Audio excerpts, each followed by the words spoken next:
봉인되지 않은 책 요한계시록 22장 10절부터 11절까지 말씀입니다. 또 내게 말하되 이 두루마리의 예언의 말씀을 인동하지 마라. 때가 가까우니라. 불의를 행하는 자는 그대로 불의를 행하고 더러운 자는 그대로 더럽고 의로운 자는 그대로 의를 행하고 거룩한 자는 그대로 거룩하게 하라. 요한계시록은 1장 예수 그리스도의 계시라 이랬습니다.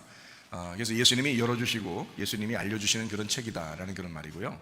2장 3장에는 7교회, 7 등잔대에 대해서 나옵니다. 모두 다 이기는 자는 이런 보상을 해주시겠다 그렇게 나와 있고, 똑같이 성령이 교회들에게 하시는 말씀을 귀 있는 자들은 들어라 이렇게 말씀합니다. 4장 5장에는 내생물 24장로 하늘 예배에 대한 이야기가 나와 있고요. 6장부터 9장에는 7인, 7 나팔에 대한 이야기가 있습니다. 11장에는 두 증인, 두 감람나무, 두 등잔대에 대해서 얘기가 나오죠. 14장에는 14만 4천 명에 대해서 나옵니다. 순결한 신부죠. 16장부터 18장에는 7 대접 음녀 짐승 심판에 대해서 나옵니다. 19장에는 어린 양의 혼인잔치 8절에 세마포 준비에 대해서 나오죠. 20장에는 영 안에서 첫째 부활에 동참한다, 생명책에 기록된다는 말씀이 있습니다. 21장, 22장에는 새 예루살렘, 생명나무, 주님을 기다림, 아멘 이렇게 되어 있습니다. 이렇게 구성이 되어 있어요. 특별히 21장, 22장에는 이제 천국에 대한 이야기라고 모두 다 알고 있는 그런 내용인데, 21장은 새 예루살렘, 그러니까 신부에 대한 이야기, 교회에 대한 이야기를 특별히 해놓았습니다. 근데 그 교회라고 하는 곳 안에 어린 양이 숨겨져 있다 이렇게 표현을 합니다. 그래서 천국의 모습을 잘 설명을 하는데, 천국의 모습이 새 예루살렘의 모습인데요, 그 새 예루살렘 천국의 모습이 12로 이루어졌습니다. 그것은 하나님께서 하나님의 아들 예수 그리스도가 이 땅에 오셔가지고 이제 십자가 못 박혀 돌아가시면서 모든 일을 다 완성했다 이런 의미예요. 그래서 다 완성하셨다 해서 12입니다. 그래서 12로 이렇게 다 이루어졌고요. 새 예루살렘이요. 그래서 구약이든 신약이든 구약도 12, 신약도 12, 모두 다 12로 다 이루어졌습니다. 천국의 모습이 다 12이다 이렇게 이제 표현을 하는 거죠. 하늘이 이 땅에서 완성되었다 이제 이런 의미입니다. 그래서 12이고요. 예수님께서 이제 우리의 속에 감추어져 있다. 그래서 우리의 속에라고 하는 것은 새 예루살렘이 새롭게 된 거잖아요. 원래 예루살렘이 있는데 새로운 예루살렘이다 이렇게 표현한 거잖아요. 그러니까 요거를 이제 뭐라고 얘기하냐면 처음 하늘과 처음 땅, 그래서 새 하늘과 새 땅 이렇게 바뀌었다, 이걸 설명해 주려고 한 거예요. 그러면 이제 우리가 이 지구상을 생각해 보면 지구에 처음에 창조됐던 것이 있고, 그 다음에 하나님이 이제 새롭게 창조할 것이다 이렇게 말도 되겠죠. 그래서 이제 종말이 오면은 새로운 하늘이 또 새로운 땅이 올 것이니까 이 세상은 다 멸망할 거야 이제 이렇게만 이제 생각을 한단 말이죠. 어쨌든 우리는 이 성경이 어떤 지구에 대한 이야기라기보다는 바로 나에 대한 이야기고 우리에 대한 이야기지, 성경책이요. 그러니까 하나님이 나와 여러분, 그러니까 우리에 대해서 설명하려고, 얘기하려고, 같이 얘기하자고 성경책을 준 것이기 때문에 우리를 먼저 생각을 해봐야죠. 그래서 땅이라고 하는 것이 바로 나구나라는 것을 먼저 생각하고요. 하늘이신 예수님이 이 땅에 와서, 나에게 와서 대신 죽으시고 완성을 했다. 그러면 이제 완성이 된 그런 작품이 되죠. 그래서 나한테 예수님이, 하늘의 예수님이 나한테, 땅이라는 나한테 왔다 그러면 이제 안식이 되는 거고요, 7이 되는 거고, 죽으시면 이제 완성이 된 거죠. 다 끝났다, 다 모든 게 이루어졌다, 다 빚을 갚았다. 이래서 이제 새롭게 창조가 되었다 이런 거죠. 그래서 새 예루살렘이에요. 그 12입니다. 그게요. 자, 이렇게 이제 성경을 보게 되는 거고요.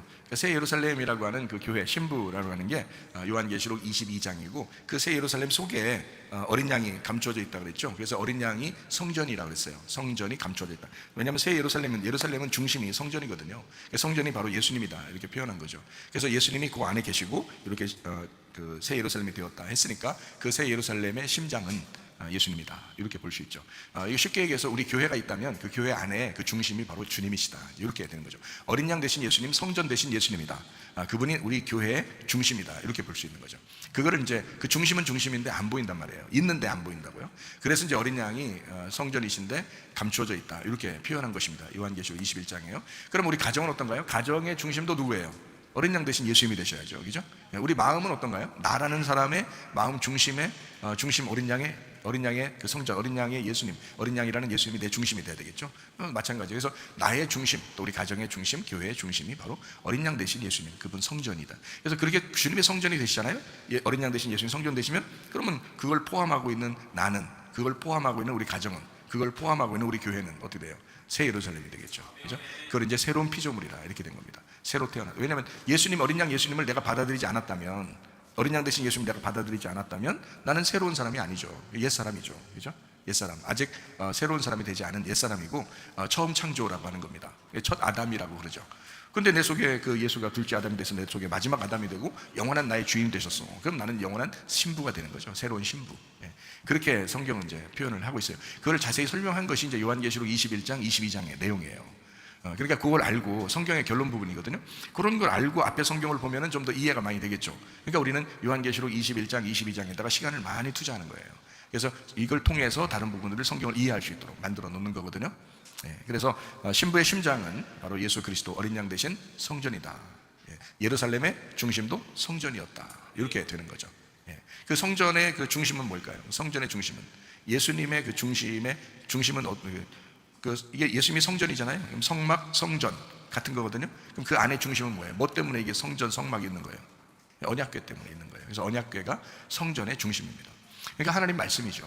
하나님 말씀을, 그 약속을 이루기 위해서 어린 양 대신 예수님이 오신 거잖아요. 그래서 그분이 주인 되셨다고요. 그게 약속의 핵심이거든요. 그래서 그 예수님 안에, 다시 말하면 우리 안에는 새언약궤와 생명나무라고 하는 그 언약궤가 우리 안에 있다. 그 말씀이 있다. 그것이 우리를 이제 인도해야 된다는 얘기죠. 그분이 주인이다라는 거죠. 하나님 말씀이 주인이고 어린 양 대신 예수님이 우리의 주인 되신다. 이게 이제 요한계시록 21장의 새 예루살렘 신부 교회를 강조하는 그런 내용입니다. 그럼 요한계시록 22장에는 뭐를 강조한다 그랬죠? 어린 양 예수를 강조한다 그랬죠? 어린 양 예수님을 강조해요. 그래서 어린 양 예수님을 소개하는 겁니다. 이렇게 소개하고 저렇게 소개하고 이렇게 소개를 하는 거예요. 예수의 모습을 이제 소개하는 겁니다. 다시 말하면 새 예루살렘 안에 성전이 있는데 성전이 요한계시록 21장에는 감춰져 있었다고 했잖아요. 그런데 이제 22장에는 이 예수님을 밖으로 드러낸단 말이죠. 속에 진짜 너희 속의 심장, 너희 속의 그 중심, 너희 속의 중요한 핵심은 예수님, 어린 양 대신 예수님이었어. 예수님이 이런 분이야 라고 소개하면서 요한계시록을 마치는 겁니다. 그러니까 요한계시록 22장에 어린 양 대신 성전을 강조하죠. 예수님을 강조하는 것이 요한계시록 22장이고요. 요한계시록 22장에는 예수님을 드러내는 거죠. 그래서 요한계시록 21장에는 어떻게 했다고 했어요? 예수님을 감추고 신부를 드러냈죠. 그러니까 신부를 자랑하고 신부를 드러내고 신부의 모습을 설명했잖아요. 뭐 보석 같다, 아름답다, 막 이렇게 새로워졌다, 이런 걸 강조했잖아요. 그럼 이제 요한계시록 22장에는 그 속에 그 핵심은 어린 양 대신 예수님 때문에 네가 그렇게 아름다워진 거야. 네가 그렇게 새로워진 거야. 네가 천국이 된 거야. 누구 때문에? 어린 양 대신 예수님 때문에 네가 그렇게 된 거야. 그래서 어린 양 대신 예수님을 밖으로 이제 드러내는 거예요. 그래서 어린 양 대신 예수님, 예수를 드러내는 것이 바로 요한계시록 22장의 내용이고요. 신부의 심장, 바로 예수가 중심이다 라고 하는 것을 요한계시록 22장에 강조하고 있습니다. 자, 이제 오늘 요한계시록 22장을 이제 쭉 한번 보면서 우리가 성경을 보면 좀 이해가 좋겠죠. 요한계시록 22장 1절 말씀입니다. 그가 수정같이 맑은 생명수의 강을 내게 보이니 하나님과 및 어린 양의 보좌로부터 나와서 라고 되어 있습니다. 어린 양의 보좌, 그 말씀이 된 우리들로부터 나오는 그 강, 생수의 강, 생명수 누구예요? 예수님을 얘기한다고 했잖아요. 예수님입니다. 생수의 강 그러면 예수의 영을 의미하는 것입니다. 그래서 예수님을 소개하는 거죠. 생명수니까 살리는 겁니다. 그죠? 살리는 것, 죽이는 게 아니라 살리는 것이다. 자, 요한계시록 22장 2절 말씀입니다. 길 가운데로 흐르더라. 강 좌우에 생명나무가 있어 12가지 열매를 맺되 달마다 그 열매를 맺고 그 나무 잎사귀들은 만국을 치료하기 위하여 있더라. 천국에 가면 치료의 나무가 있는가 보다, 이렇게 착각하는 사람이 있을까 봐 제가 자세하게 설명을 한 거죠. 왜냐하면 이것은 그런 나무가 있다는 얘기가 아니고, 있을 수 있죠. 어떤 우리가 막 먹으면 입에서 녹아버리는 어떤 과일나무가 천국에 많다고 누가 그러던데, 그럴 수 있죠. 영혼이 먹는 어떤 과일들, 각종 과일들이 많을 것이다, 이렇게 사람들이 이제 얘기를 하잖아요. 그럴 수 있습니다. 그걸 부인하는 게 아니에요. 제가 말하는 거는 성경에 이제 그 진위, 그러니까 정확한 얘기를 한번 설명을 해보는 거죠. 뭐냐면 길 가운데로 흐르는 강 좌우에 생명나무가 있습니다. 생명수는 길 가운데로 흐르고요. 그러니까 생명수가 뭐라겠어요? 예수님의 영이라고 그랬죠. 그것이 길이 원래는 예수님이잖아요. 길이. 그래서 길이 진리요, 길 진리 생명이 예수님인데, 그 예수님이라는 길이 뭐냐면 말씀이에요. 우리에게 길을 가르쳐 주는 게 말씀이잖아요. 그래서 그 말씀에 그 생수 성령의 영이 쭉 흐르는 거예요. 그 가운데로. 그러니까 말씀을 관통하는 거죠. 그러니까 하나님의 말씀을 관통하여 하나님의 영이 인도하고 계시다. 그 영이 그 말씀을 관통하여 우리에게 이제 알려주신다, 이런 얘기고요. 생명나무라고 하는 게 예수님입니다. 지혜의 말씀. 그래서 지혜의 말씀 대신 예수님을 의미하고, 그리고 이제 우리가 그 열매를 먹는다, 예수님의 열매를 먹는다는 의미예요. 그래서 성령의 열매라고 그러는 거죠. 그죠? 그런데 잎사귀가 치료하는 잎사귀가 있다 해서 예수님이 입고 계신 옷을 설명을 합니다. 마가복음 5장에 보면은 이제 혈루병 여자가 예수님의 옷자락을 만져도 치료받을 줄로 믿은 겁니다. 그러니까 예수님이 정확하게 그 여자가 알았다 하는 것을, 그 여자를 발견해서 그에게 구원을 이제 선물로 주는 그런 놀라운 역사가 마가복음 5장에 나와 있는 이야기입니다. 자, 어쨌든 이 생명수도 예수님, 그리고 생명나무도 예수님이십니다. 그러니까 새 예루살렘을 관통하는 하나님의 영 예수가 있고, 말씀을 뚫고 지나가 이것을 관통하는 그 생명수, 그리고 그 예수님을 발견하는 그 생명나무가 그 강 좌우에 쫙 있다, 이렇게 설명을 하고 있습니다. 그러니까 이건 바로 천국의 모습이면서 거기에 핵심, 거기에 내용이 무엇이냐라고 하는 것을 예수님에 대해서 우리에게 설명을 해주고 있는 것입니다. 자, 요한계시록 22장 3절 말씀입니다. 다시 저주가 없으며 하나님과 그 어린 양의 보좌가 그 가운데에 있으리니 그의 종들이 그를 섬기며 라고 되어 있습니다. 자, 저주가 없다는 말은 뭐가 없다는 얘기냐면요, 농사 지어서 예배 드려야 된다라는 것이 없어졌다는 얘기입니다. 그 말은 뭐냐면 창세기 3장에 땅이 저주를 받고 창세기 4장에 가인이 농사로 예배를 드려요. 근데 농사로 예배를 드린다면 땅에서 수고한 것을 가지고 하나님 앞에 올려드리는 것을 이제 농사의 예배라 그러거든요. 그러면 창세기 3장에 땅을 저주하지 말고, 그러니까 땅에 대해서 벌 주지 말고 그냥 이렇게 뒀어야 되는데, 땅을 벌 주고 그 다음에 이제 농사를 짓는 때 굉장히 땀을 흘리게 노력하고 힘들게 만든단 말이에요. 그리고 난 다음에 창세기 4장에 가인이 하필이면 농사를 지어요. 근데 그걸로 예배를 또 드린다고 그래요. 제물로 드린다고. 그러니까 이제 뭐가 들어간 거예요? 땅이 수고하도록 만들었고, 그죠? 그 벌 받은 겁니다. 땅이 벌 받았어요. 그러니까 땅이 수고하도록 만들었고, 그 다음에 가인은 그 수고로이 노력을 해서 힘들게 수고해서 예배를 드리게 됐잖아요. 그러면 예수님께서 오시면 어떻게 돼요? 이 모든 말들이 수고하고 무거운 짐진 자들아 다 내게로 와라, 내가 너를 쉬게 하겠다, 그러잖아요. 그러면 자, 쉬는 사람은 예수님 안에 있는 거고요, 수고하고 노력하는 사람은 예수님 밖에 있는 거잖아요. 이해가 되겠어요? 그래서 수고하고 노력하는 사람들은, 무거운 짐을 지고 수고하는 사람들은 예수님 밖에 있는 사람들이니까 예수님이 뭐라고 해요? 자기 안에 들어와라, 나한테 오면 내가 너를 쉬게 해줄 거야 라고 하는 거죠. 그러면 밖에서 예배 안 드리나요? 드린다고요. 안에서 예배 안 드리나요? 드린다고요. 그러니까 예수님 밖에서도 예배 드리는 사람이 있고 예수님 안에 들어와서도 예배 드리는 사람이 있는데, 예수님 밖에서 예배 드리는 사람은 열심히 노력을 하면서 예배 드리는 거예요. 수고하고 무거운 짐을 지면서. 그걸 이제 성경에서 뭐라고 표현해요? 뭐라고 표현해요? 노력하고 수고해서 예배 드리려고 하는 게 뭐라고 표현해요? 율법이라고 표현하는 겁니다. 자, 여러분이 율법 가지고 하나님 앞에 나가면 정죄나 벗지 뭐 100% 온전한 사람이 누가 있겠어요? 그렇지 않잖아요. 그러니까 율법을 가지고는 하나님 앞에 가서 예배 드릴 수가 없잖아요. 그러니까 자기가 노력해서 이 땅에서 수고해가지고 무거운 짐 지고 예배 드리려고 해봐야 하나님 받지 않는 예배를 드린다고요. 가인과 똑같은 거예요. 그런데 예수님 안에 들어오면 어떻게 돼요? 안식하게 되죠. 그래서 수고하면서 예배를 드리는 게 아니라 영과 진리의 예배를 드리는 거예요. 가만히 있는데 말씀이 깨달아지는 거죠. 말씀이 깨달아지는, 영의 말씀을 진리로 깨달아지는 겁니다. 그게 예배라고 하는 거예요. 그러니까 내가 수고한 게 아니라 하나님이 수고해서 알려주는 거예요.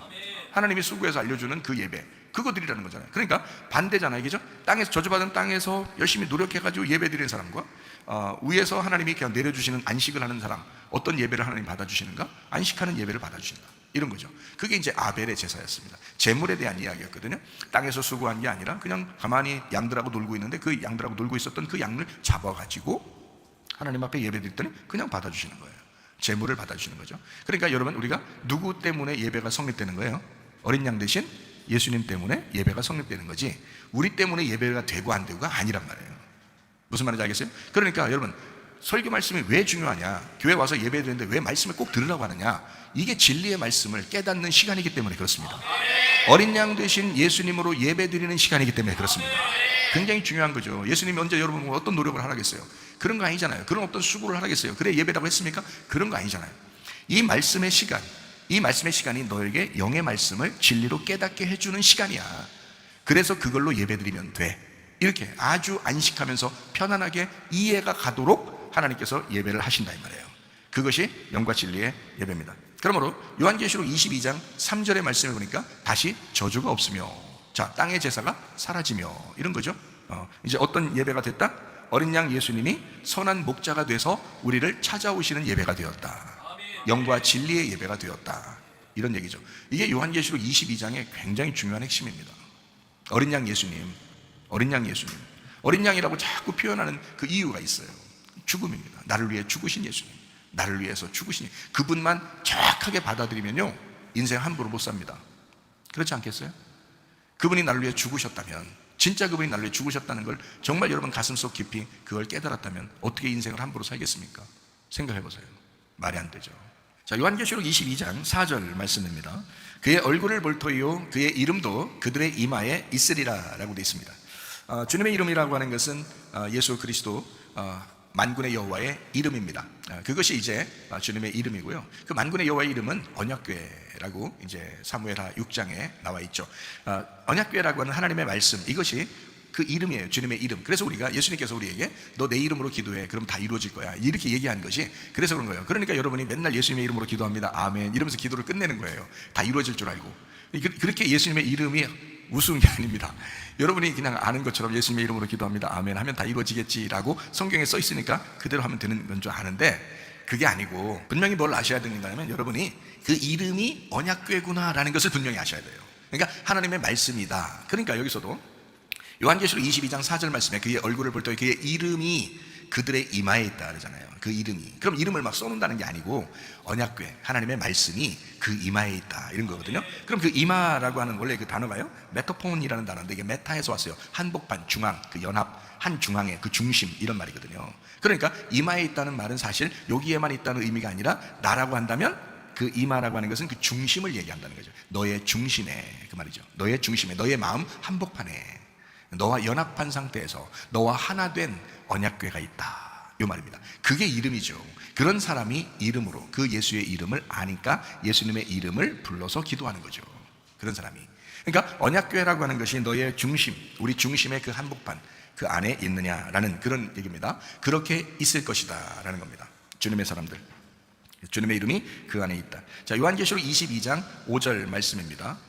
다시 밤이 없겠고 등불과 햇빛이 쓸데없으니 이는 주 하나님이 그들에게 비추심이라 그들이 세세토록 왕노릇하리로다 라고 되어 있습니다. 밤도 없고 촛불이나 햇빛도 필요 없는 곳, 하나님이 비추시고 통치하신다라는 그런 것이죠. 그러니까 아무것도 필요 없다. 뭐예요? 성막 성전 안에 있는 빛을 얘기합니다. 등잔대, 등잔대가 뭐예요?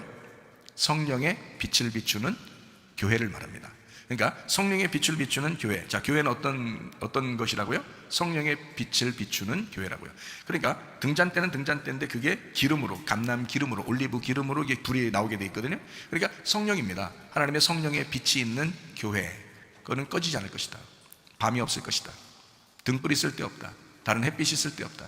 하나님의 성령의 빛이 있는 그 교회, 하나님의 말씀이 꺼지지 않는 그 교회, 하나님의 성령으로 충만하시기를 바랍니다. 요한계시록 22장 6절 말씀입니다. 또 그가 내게 말하기를 이 말은 신실하고 참된지라 주 곧 선지자들의 영의 하나님이 그의 종들에게 반드시 속히 되어질 일을 보이시려고 그의 천사를 보내셨다라고 했습니다. 신실하고 참되다라고 할 때 그 신실하다는 게 피스토스, 변함없이 신실하고 믿을만하다라는 말이고요. 진리이다, 참되다라는 것이 알레티노스, 참된이라는 말인데 알레테스, 란다노라는 말입니다. 깨닫고 알게 돼서 열리니까 감추어지지 않게 되었다라는 말입니다. 그 하나님의 말씀이 그렇게 되었다. 그래서 말씀이 된 자들이 있다. 요한계시록 19장에 말씀이 된 자들이 있다 이렇게 되어 있죠. 그래서 그 말씀이 된 사람을 어린 양의 혼인잔치에 청함받은 신부다 이렇게 표현을 합니다. 그러니까 그게 결국 천국이라는 얘기죠. 자, 하나님의 말씀이 여러분에게 말씀이 한번 전달돼서 그냥 귀에 스쳐서 지나갔다는 사람이 되지 말고 하나님의 말씀이 오면 여러분이 그 말씀을 흡수해서 그 말씀과 연합해서 그 말씀이 여러분의 한복판, 그 중심이 돼서 그 말씀이 된 사람이 되기를 바랍니다.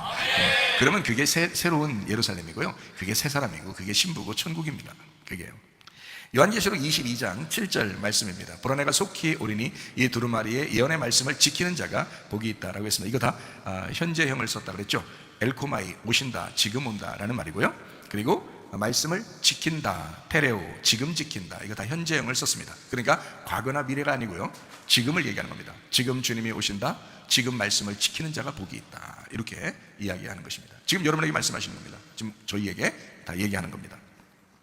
요한계시록 22장 8절 9절입니다. 이것들을 보고 들은 자는 나 요한이니 내가 듣고 볼 때에 이 일을 내게 보이던 천사의 발 앞에 경배하려고 엎드렸더니 그가 내게 말하기를 나는 너와 네 형제 선지자들과 또 이 두루마리의 말을 지키는 자들과 함께 된 종이니 그리하지 말고 하나님께 경배하라 라고 되어 있습니다. 하나님만 경배하라. 우리는 하나님의 종들이다, 하나님의 천사들이다, 이제 하나님의 소식을 전하는 사람들이다, 그런 얘기죠. 하나님 자신은 아니잖아요. 우리가 하나님을 전달하는 자고 하나님을 소개하는 사람들이죠. 그러니까 우리는 오직 하나님만 경배해야 된다, 그런 말씀입니다. 자, 이제 요한계시록 22장 10절 말씀을 한번 보겠습니다. 또 내게 말하되 이 두루마리 예언의 말씀을 인봉하지 마라, 때가 가까우니라 라고 되어 있습니다. 자, 봉인한다, 인봉한다, 인봉하지 마라 이렇게 되어 있거든요. 때가 가깝다. 자, 이 말이 이제 어떤 말일까요? 자, 두루마리 예언의 말씀을, 이게 뭐냐면 요한계시록이거든요. 계시록이 말씀을 인봉하지 마라, 때가 가깝다. 자, 요한계시록 22장에 오니까 이게 이제 인봉하지 마라라고 되어 있죠, 그죠? 그러면 이게 앞으로 한번 가볼까요? 요한계시록 10장 4절 말씀 한번 가보겠습니다. 일곱 우레가 말을 할 때 내가 기록하려고 하다가 곧 들으니 하늘에서 소리가 나서 말하기를 일곱 우레가 말한 것을 인봉하고 기록하지 말라 하더라 이랬습니다. 자, 요한계시록 10장에는 어떻게 했어요? 인봉하라 그랬죠? 봉해놓으라 그런 거예요. 막아놓으라는 얘기고, 그죠? 그 다음에 여기 그 요한계시록 22장 10절에는 인봉하지 말라 그래요. 열어놔라는 얘기거든요. 그러니까 요한계시록 10장에는 봉인하고 요한계시록 22장에는 열어놔라 이렇게 한 것입니다. 자, 봉인한다라는 것이요, 봉인한다라는 말이 스프라기조라는 단어입니다. 이 스프라기조라는 단어가 어떤 때 쓰는 거냐면 인친다 할 때 쓰는 겁니다. 인친다. 그리고 확정한다, 안전하게 보호한다 라는 말을 쓸 때 그때 스프라기조라는 말을 한 거거든요. 이게 이제 봉인한다, 인친다. 우리가 성령으로 어떻게 됐어요? 우리를 인쳤죠. 성령으로 인쳤다, 도장 찍었다. 성령으로 도장 찍었다 할 때 우리 인쳤다 그러잖아요. 그럼 인쳤다 그러면 하나님의 성령이 우리를 이제 지정하셨다, 우리를 확정했다 이런 말이잖아요. 우리가 이제 확신을 갖게 되었다, 우리를 보호한다, 인쳤다, 이제 이런 말이거든요. 그러면 이제 이것을 스프라기조 이렇게 해서 이게 인쳐가지고 안전하게 보호한다는 말도 있지만 이것이 어떻게 해요? 이게 이렇게 감추어지고 이렇게 가두어지고 나를 인쳐서 나를 이렇게 딱 보호하고 이렇게 감싸고 이렇게 있을 수 있잖아요. 근데 이거를 봉인하지 마라 그러면 어떻게 될까요? 이거를 열어준다는 얘기잖아요. 그럼 어떻게 내가 나를 감춰놨는데 나를 이렇게 빼면, 이 감춘 거를 빼면 어떻게 나타나겠죠? 그러니까 봉인하지 마라. 왜? 때가 가깝다. 자, 이 요한계시록을 원래 감추어 놓아야 되는데 처음에는 감춰놔요. 왜? 요한계시록 10장만 해도 이거를 막 열지 말라는 거예요. 봉인하라는 거예요. 그냥 가두어 두라는 거예요. 그냥 여기 딱 이렇게 인정하고 딱 도장 찍어서 이렇게 딱 놓으라는 거예요. 그리고 이제 이것을 열어라 그러면 그때 여는 거예요. 그럼 이게 이제 언제 열리는 거예요? 도대체 언제 열리는 거예요? 자, 언제 열리나 한번 우리가 찾아볼까요? 한번 봅니다. 마태복음 27장 66절 한번 보겠습니다. 그들이 경비병과 함께 가서 돌을 인봉하고 무덤을 굳게 지키니라. 자, 돌을 인봉한다라는 말이 이게 스프라기조라는 단어예요. 그러니까 예수님이 죽으셔서 돌 무덤 안에 들어가시잖아요. 그러면 거기 이제 띠 같은 걸 이렇게 두르겠죠. 아무도 못 열게. 그래서 도장을 갖다 딱 찍어 놓은 겁니다. 그럼 이제 만약에 누가 돌을 열면 이게 도장이 다 찢겨지죠. 그러면 누군가 도둑이 온 거예요. 그러니까 그렇게 못하도록 도장을 딱 찍어 이게 인봉하는 겁니다. 띠를 두르고 도장을 찍어. 옛날에 왕이 이제 사신을 통해서 편지를 보낼 때는 왕의 도장을 딱 찍어서 그 편지를 아무도 못 열게 이렇게 하잖아요. 그걸 딱 찍어가지고 이렇게 이렇게 뭐 이렇게 좀 찐득찐득한 거 뭐 있던데요. 그렇게 해가지고 그거를 붙여가지고요. 종이 이렇게 말아서 딱 마지막에 딱 붙여가지고 거기다 딱 그 사이에다가 이렇게 그 줄이 있는 데 있잖아요. 거기다 딱 찍어놔요. 그럼 이걸 만약에 누가 편지를 열어보면요, 누가 열은 거예요. 이렇게 되면 이게 도장이 이제 열려 있으면 안 되죠. 그래서 그렇게 이제 찍어 놓는, 인봉하는 게 있어요. 그런데 이거를 이렇게 한 것을 만약에 인봉하지 마라 그러면 어떻게 해요? 열어놔라는 거잖아요. 그죠? 그러니까 인봉하는 것은 언제 인봉하는 거예요? 무덤에 넣으면 인봉하는 거예요. 그죠? 무덤에 넣어 놓으면 인봉하는 거예요. 딱 찍어 놓는 거죠. 우리가 예수 그리스도의 그 죽으심에 동참한다 그러면 우리가 성령께 인침받는 사람입니다. 무슨 말인지 알겠어요? 우리가 성령에게 인침받는 사람이, 어떤 사람이 성령에게 인침받을까요? 자, 내가 살아있는 사람이 성령에게 인침받을 수 있을까요? 가정에 가도 여전히 지가 왕이고 지가 승질내고 그러면 그 어떻게 인침받겠습니까? 교회 와도 자기 맘대로야. 자기가 사는데 자기 맘대로 해요. 자기 생각대로 살아요. 다 자기 자식들한테도 자기 맘대로 하고, 남편한테도 자기 맘대로 하고, 자기 아내한테도 자기 맘대로 하고요. 교회 와서도 막 자기 맘대로 하고요. 뭐 이러면 이게 인침받은 사람이 아니라고요. 성령께 인침받으려면 무덤 안에 들어가야 돼요. 근데 그냥 살아서 들어갔다 살아나오는 게 아니에요. 죽어서 들어가 버려야 돼요. 죽어서 들어가면 성령께서 인치는 사람이 되는 거예요. 이거 내가 보호한다, 이거 내가 딱 인쳤다. 그래서 봉인하는 거죠. 딱 봉인해. 그래서 딱 감춰놓는 거예요. 이렇게. 근데요, 이거를 만약에 이제 우리가 이제 성령께 인침 받았잖아요. 근데 이제 우리가 인침 받고 가만히 있는데 우리를 어떻게 해요? 밖으로 나오라는 거 아니에요, 그죠? 때가 다 되면 나오라 그래요. 때가 다 되면. 자, 우리가 이런 말이 있죠. 누가복음 24장에 보면은 예수님께서 승천하시면서 제자들한테 그래요. 너희들에게 약속하신 성령이 임할 때까지 너희가 이제 예루살렘을 떠나지 말고 있어라 이러거든요. 요한복음 20장에 예수님이 이제 부활하시고 난 다음에 제자들한테 성령을 받으라 그래요. 그리고서 오순절날까지 너희가 예루살렘을 떠나지 말고 있어라 라고 해요. 그래서 이 사람들이 모여서 어디 안 떠나고 오순절 때까지가 이제 한 10일 정도 남았어요. 그래서 그때까지 계속 모여서 기도하고 있었어요. 그래서 오순절날 딱 되니까 성령이 충만하게 다 임해버린 거예요. 그러니까 성령을 받은 사람이 성령의 충만을 받을 때까지는 예루살렘을 떠나지 말고 있어라 그랬거든요. 자, 요한복음 20장에 성령을 받았습니다. 잘 읽어보셔요. 여러분, 요한복음 20장을 잘 읽어보셔요. 괜히 또 사도행전 2장에 오순절날 성령 받았다고 하지 말고 요한복음 20장에 성령을 받았어요, 제자들이. 그리고 사도행전 2장에 오순절날 성령 충만을 받았다 그랬어요. 자, 무슨 말인지 알겠어요? 예수님이 호흡을 해서 요한복음 20장에 제자들에게 숨을 내쉬며 가라사대 성령을 받으라 그랬거든요. 왜 그랬겠어요?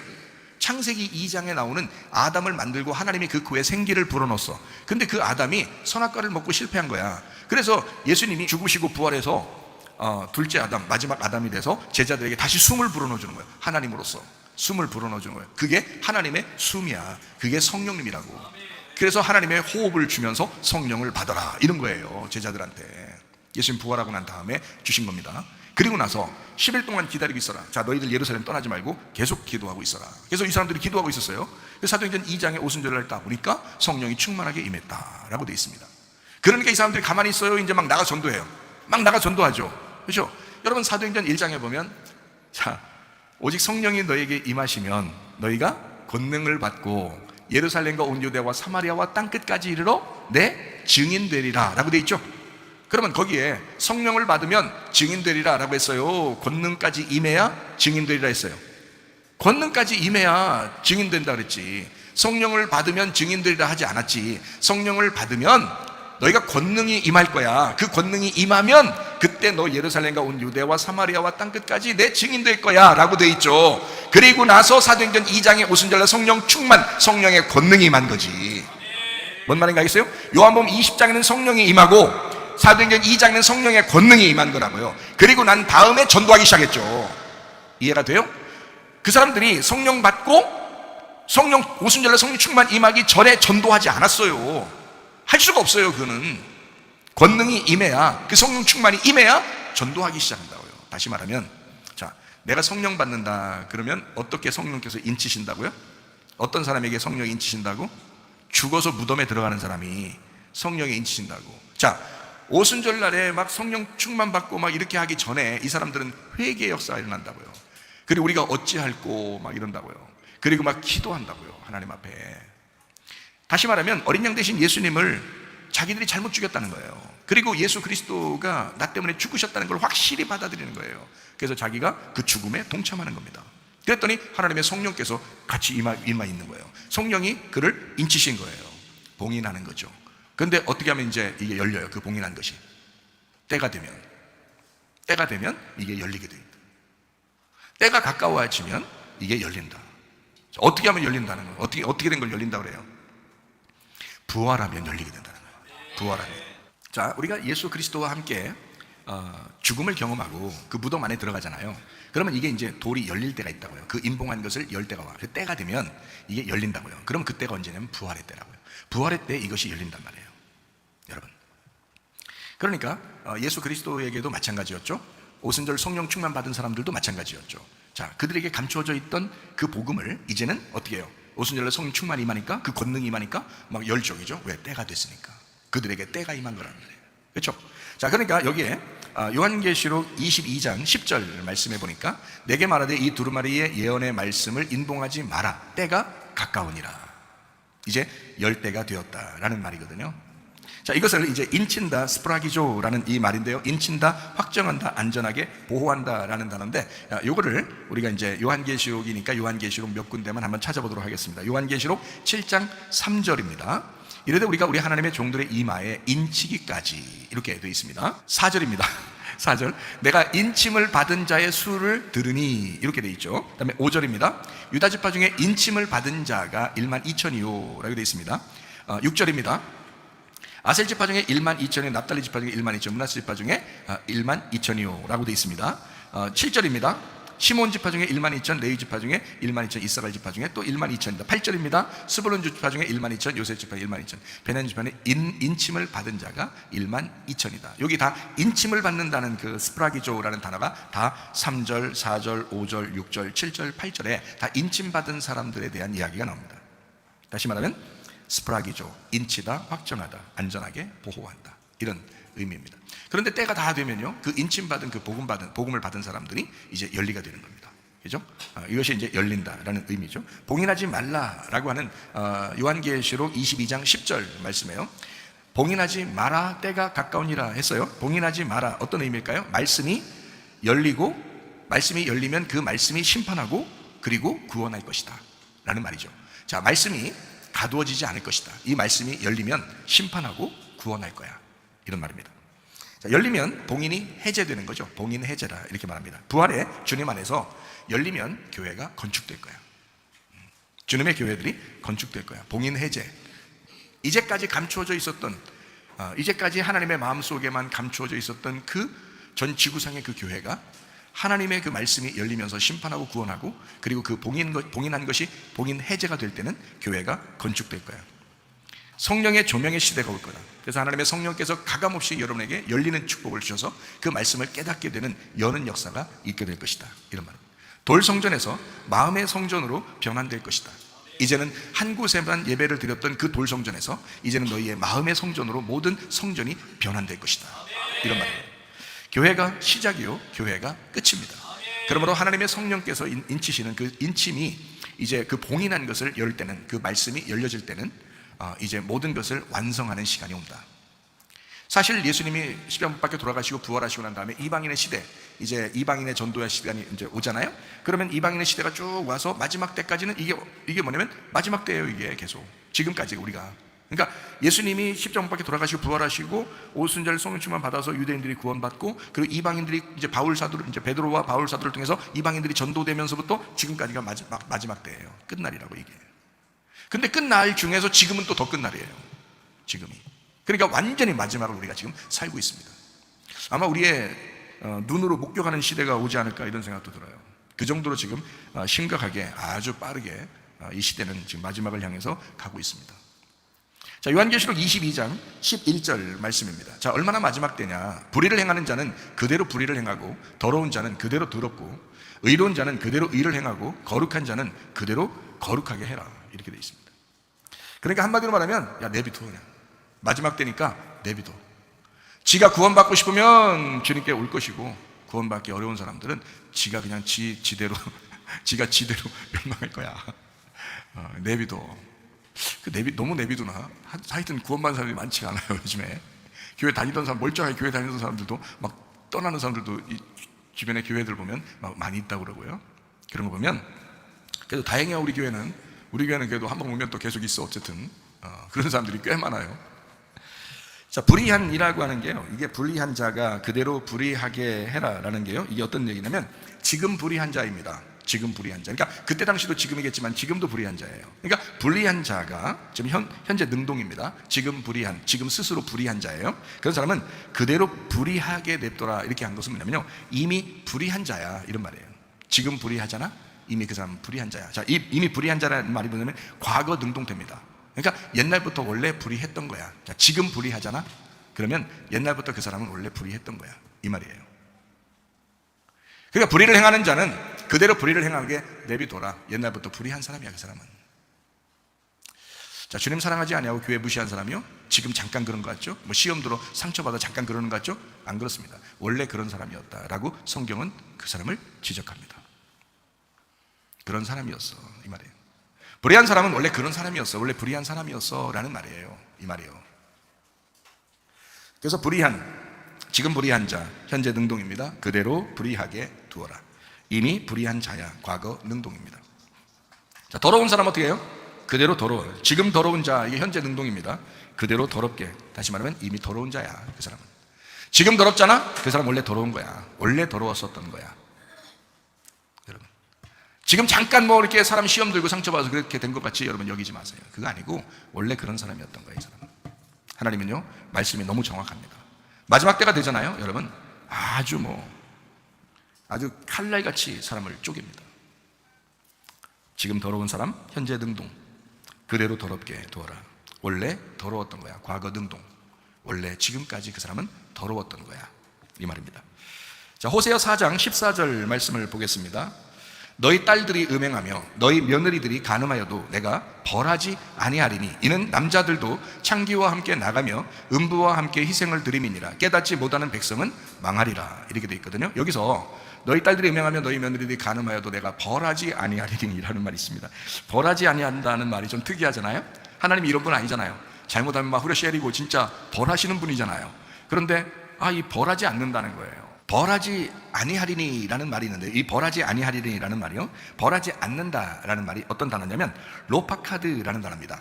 파카드 하지 않는다라는 단어거든요. 이 파카드가 뭐냐면 방문한다는 말입니다. 방문한다, 기억한다, 방문한다, 기억한다, 감독한다, 복수한다, 이런 말이거든요. 그게 파카드라는 단어예요. 이 파카드 하지 않는다, 로파카드 이렇게 돼 있어요. 그 말은 뭐냐면요, 하나님이 방문하지 않을 거야. 하나님이 기억하지 않을 거야. 하나님이 그 사람을 감독하지 않을 거야.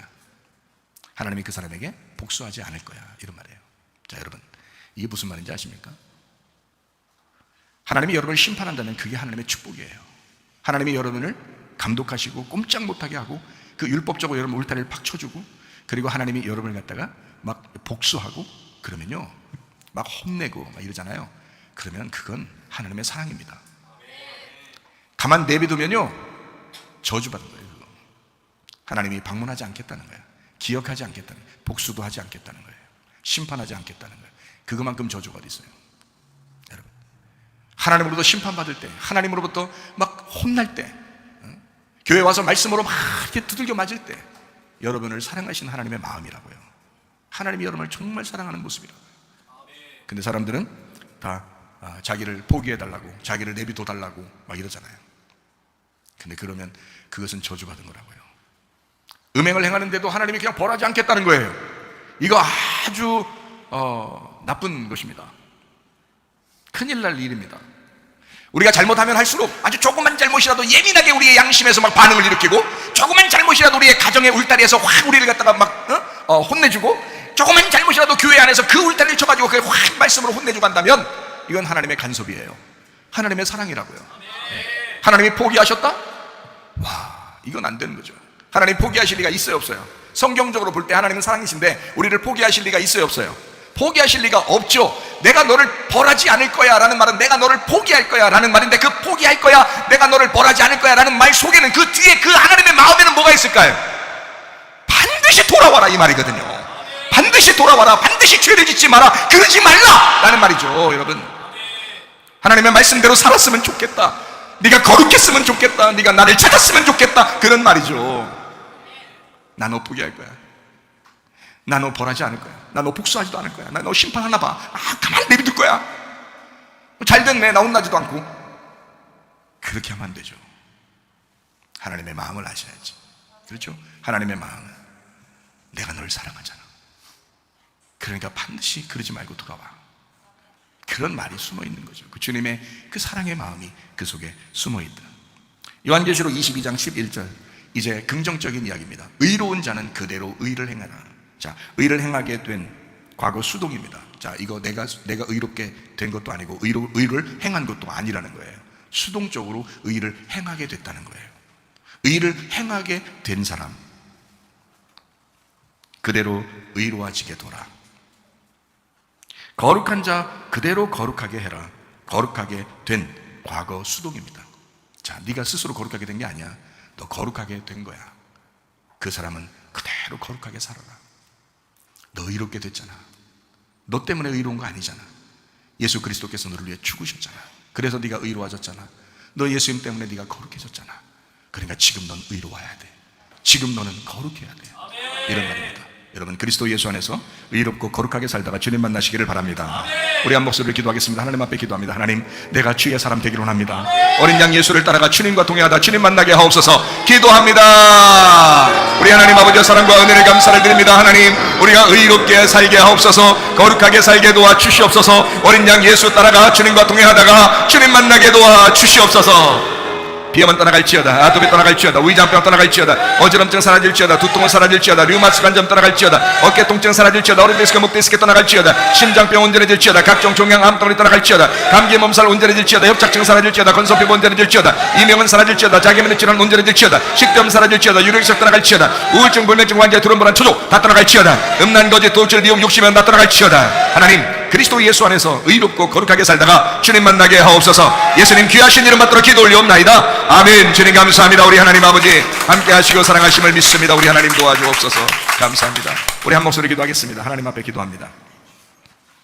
지금 우리가 불의한 사람은요, 넌 이미 불의한 사람이야. 지금 네가 더러운 사람은 이미 넌 더러운 사람이었어.